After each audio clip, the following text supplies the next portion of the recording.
Kolose 3 ayat yang ke-10. Apa yang Tuhan rindukan atas kehidupan kita sebagai anak-anaknya, kita menemukan di dalam ayat ini. Nah, demikian firman Tuhan. Dan telah mengenakan manusia baru yang bagaimana? Terus menerus diapakan?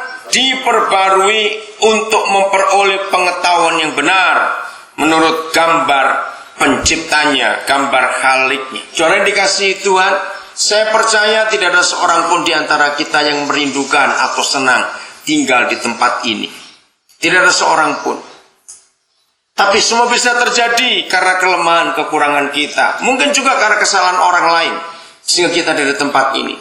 Tapi lepas daripada semuanya itu, kerinduan Bapa di surga terhadap kita anak-anaknya adalah hal ini.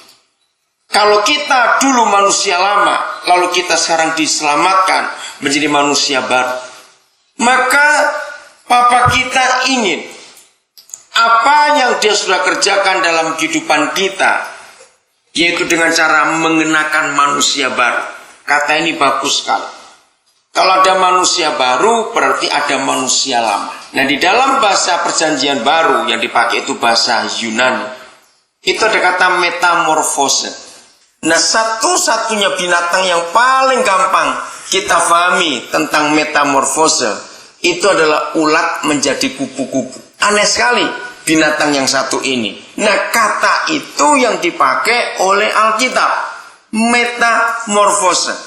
Dari akar kata metanoia, artinya pembaruan bentuk, perubahan bentuk. Nah, kalau kita perhatikan, ulat menjadi kupu-kupu, itu artinya total berubah. Kita bisa bayangkan ulat, nggak cuma perempuan, ada berapa pria yang takut ulat juga. Kira-kira ada di sini nggak yang laki-laki takut ulat? Ada bukan? Ulat itu menjijikkan sekali. Ya, kita lihat mereka itu merusak hidupnya. Makan daun, merusak daun. Tapi aneh, waktu mereka tiba untuk berubah bentuk, mengalami metamorfose, mereka jadi apa? Bukan, sebelumnya itu kepompong. Ketika dari ulat menjadi kepompong, orang lihat dia hidup atau mati. Kalau lihat kepompong itu seperti hidup atau mati, karena tidak ada kehidupan.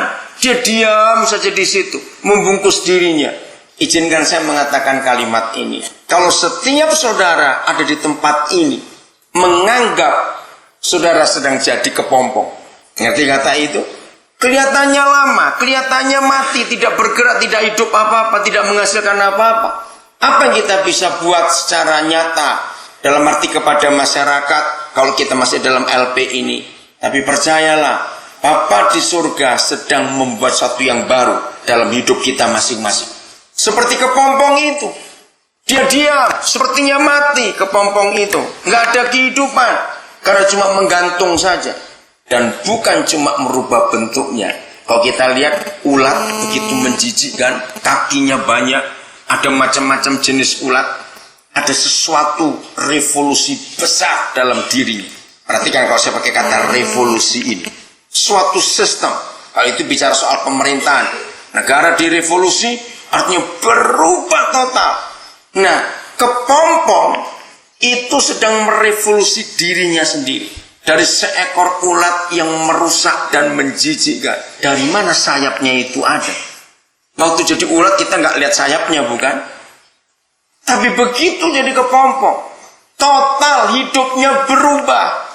Perhatikan hal ini. Yang pertama, bentuknya berubah. Kita berharap, orang tua berharap, saudara berharap, istri berharap, keluarga semuanya berharap, teman-teman berharap bahwa semua kita keluar dari tempat ada perubahan hidup. Amin atau tidak? Harus itu terjadi. Itu harapan semua orang. Kepompong itu sedang merevolusi dirinya. Dari yang merusak, karena ulat itu merusak, menghabiskan daun. Bahkan kalau satu pohon begitu banyak ulatnya, pohon itu bisa mati. Karena kalau daunnya dihabiskan, pohon itu mau makan dari mana? Karena yang memasak makanan pohon itu adalah hijau daun itu. Bayangkan, dari seorang perusak ulat itu, dia diam sementara jadi kepompong. Ternyata Bapa di surga buat satu hidup yang baru dalam diri. Yang kedua, bukan cuma berubah bentuk, berubah sifat. Ini yang luar biasa. Kalau dia tadi seperti menjijikkan, berkaki banyak, tiba-tiba dia bisa jadi kupu-kupu, punya sayap. Dari mana sayap itu ada? Tadinya tidak kelihatan. Lalu sekarang dia terbang. Ini yang kita syukuri atas anugerah Tuhan itu. Berubah. Tadinya dia jalan, menjijikkan. Sekarang dia berubah. Dia bisa terbang. Jadi yang pertama kita pelajari bahwa dia berubah bentuk. Sekarang kita belajar dia berubah sikap, berubah sifat, berubah kebiasaan. Yang tadinya jalan, sekarang dia terbang. Yang tadinya merusak. Kupu-kupu apa pekerjaannya? Ayo, apa kerjaan kupu-kupu beda dengan ulat? Membantu penyerbukan. Luar biasa Tuhan itu. Karena waktu mereka hinggap di putik-putik sari dari semua bunga, mereka ambil makanan mereka. Tapi ternyata seperti itu harapan Bapa di surga dari kehidupan kita. Kalau kita keluar dari tempat ini, selesai masa tahanan kita, percayalah, surga ingin kita berubah dalam sifat kita, berubah dalam bentuk kita, berubah dalam semua hal.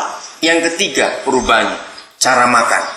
Tadi dia merusak makan daun. Sekarang jasa kupu-kupu, nggak ada kupu-kupu makan daun. Betul, tidak ada kupu merusak. Beda, makanannya sari-sari bunga. Makanan-makanan yang sehat. Artinya selera hidupnya itu berubah. Maaf kalau saya katakan kalimat ini, mungkin karena lingkungan sehingga kita jadi jahat. Mungkin karena lingkungan sehingga kita jadi rusak. Tapi begitu kita jadi kepompong, surga merubah cara makan kita, kesukaan kita dirubah total. Itu sebabnya selama saudara masih menunggu di tempat ini sampai waktu pembebasan, siapkan diri untuk surga merubah semuanya itu. Kita baru baca satu ayat Kolose 3 yang ke-10. Mari kita lihat lagi ayat ini supaya kita makin kuat. Yang tidak hafal kita bisa pinjam temannya untuk kita baca sama-sama. Dan telah mengenakan manusia baru yang terus menerus diperbarui untuk memperoleh pengetahuan yang benar menurut gambar Khalik. Terus menerus. Kata ini yang menarik sekali, Ibu Bapak Saudara-saudara. Kenapa? Karena secara fakta, apa saja yang kita gunakan dalam hidup, apa saja, dari mulai topi yang kita pakai, sisir yang kita pakai, baju, semuanya, jam tangan, pulpen, celana, baju panjang, sampai sandal atau sepatu. Apa saja yang alat-alat yang kita pakai, motor, sepeda, mobil, kamera, apa saja. Secara fakta, apa saja yang kita gunakan dalam hidup itu makin baru atau makin usang. Ayo, makin baru atau makin usang kalau kita pakai? Makin usang, nggak ada yang makin baru. Tapi aneh, yang dari surga, yang Yesus buat atas kehidupan kita, ketika dia merubah hidup kita, saudara, ini sungguh mengagumkan. Terus menerus diapakan? Diperbarui. Nah, inilah hidup kekristenan kita. Dari waktu ke waktu kita terus baru. Setiap pagi kita bangun, ada hal yang baru. Kita tidur lagi, karena sewaktunya tidur. Kita bangun lagi besoknya, ada yang baru lagi. Begitu pula seterusnya. Sampai kita tua, sampai akhir hidup kita nanti. Tuhan panggil kita semua pulang ke surga. Ternyata kita tidak makin lama, nggak makin usang, tapi kita makin baru. Ini janji yang Tuhan rindukan atas kehidupan kita semua. Maka itu anak-anak Tuhan, selama menunggu dalam penantian ini, renungkan, aku jadi kepompong sekarang. Tuhan sedang merevolusi hidupku dari cara yang lama, cara berpikir yang salah, keinginan-keinginan yang salah. Seperti ulat, keinginan cuma merusak karena makan daun. Tapi begitu jadi kupu-kupu, keinginannya berubah, membantu penyerbukan. Supaya ada banyak buah di dunia ini dan orang bisa menikmatinya. Betapa luar biasa kalau kehidupan kita sudah punya persiapan, baik yang masih lama maupun yang sudah siap untuk bebas. Tapi persiapkan dari sekarang. Apa yang aku buat kalau aku keluar dari tempat ini? Atur diri baik-baik untuk melihat apa janji-janji Tuhan dalam kehidupan kita ini. Belajar Rasul Paulus. Dia nggak salah. Tapi kalau kita baca hidupnya, lebih daripada separuh hidup Rasul Paulus itu dalam penjara. Apakah Tuhan tidak adil? Adil. Lalu kenapa Tuhan yang adil membiarkan dia dalam penjara? Saudara tahu tidak? Dari Matius sampai Wahyu,